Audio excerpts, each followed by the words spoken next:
Well, President Obama apparently not mincing words about Governor Romney during an interview with Rolling Stone magazine. According to the article, an executive editor said that he said to his 6-year-old daughter on his way out the door in the morning, "What would you like me to say to the president?" And she said, quote, "Tell him you can do it." She was cheering him on. So Mr. Obama then said, quote, in this article, kids have good instincts. They look at the other guy and say, well, that's a BSer. I can tell. Except he didn't say BSer. That's the way we translated it for you this morning. So let's bring in our panel. We've got Doug Schoen, former pollster to President Bill Clinton, and Monica Crowley, who's a radio talk show host, of course, and both are Fox News contributors and good friends of the show. Good morning, you guys. Morning. Good to see you this morning.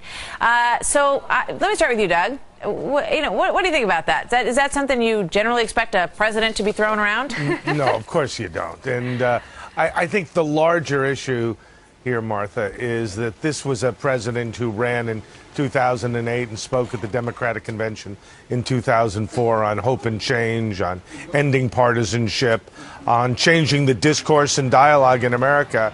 And I understand his frustration in the waning days of an election campaign, but presidents, presidential candidates, really no one in high elective office should talk that way. Yeah, I mean, when I saw that it popped off the page at me this morning, Monica, I thought, really? I mean, look, everybody uses these kind of words occasionally, behind closed doors or among friends. But for a president to say it in an interview that he knows is going to be published in a national magazine, I think is remarkable. Yeah, and it's also richly ironic that Barack Obama is the one calling somebody else a BSer. I'll just leave that point hanging out there. But I think Doug is right. Look, this really hurts the Obama brand because he did run 4 years ago as somebody who was going to fundamentally transform the way politics was done. He was positioning himself as a transcendent figure. He was going to change the tone in Washington. And now we have 4 years of evidence to show that that hasn't been the case, and he hasn't succeeded in doing that. But there's also a critical other point here, I think, that we've been missing,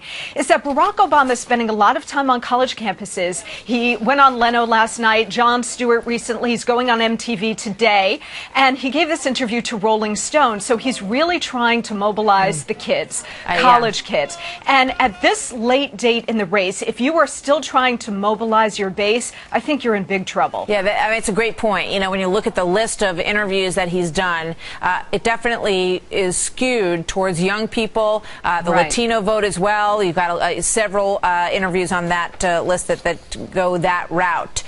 Let's play this from Brian Williams, which is one of the broadcast interviews that he's doing over the course of this week, and get your thoughts on it. We'll start with Doug. Let's listen.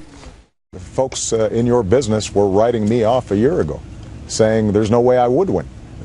Right? So these things go in ebbs and flows, and the one thing I've tried to always be is just steady in terms of what I believe in, who I'm fighting for. And I think that one of the qualities I bring to bear in this campaign is people see what did I say I was going to do in 2008 and what have I delivered, and they can have some confidence that the things I say I mean. I wonder whose idea it was to put them in that corn maze that they were sitting in. Doug, what do you make of that?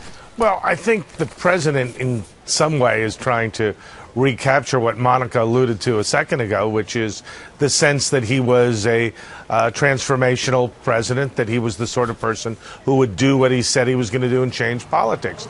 The sad thing is when you look at the economic news and the economic condition we're facing in terms of the debt, the deficit, and most of all, unemployment, he clearly hasn't been able to fulfill his promises. And to the extent that he did things like Obamacare, he hasn't exactly wanted to talk about them all that much on the campaign trail. No, that's very true. So it's been a different campaign and a different President Obama. I think Monica would agree from the one we saw in 2008. And when you think about the big picture, he promised that he would fix the economy, get it back on track, and improve our, relations in the world and put us in a better position globally. And I think there's a lot of debate, Monica, over whether or not either one of those things has been accomplished, as Doug just points out.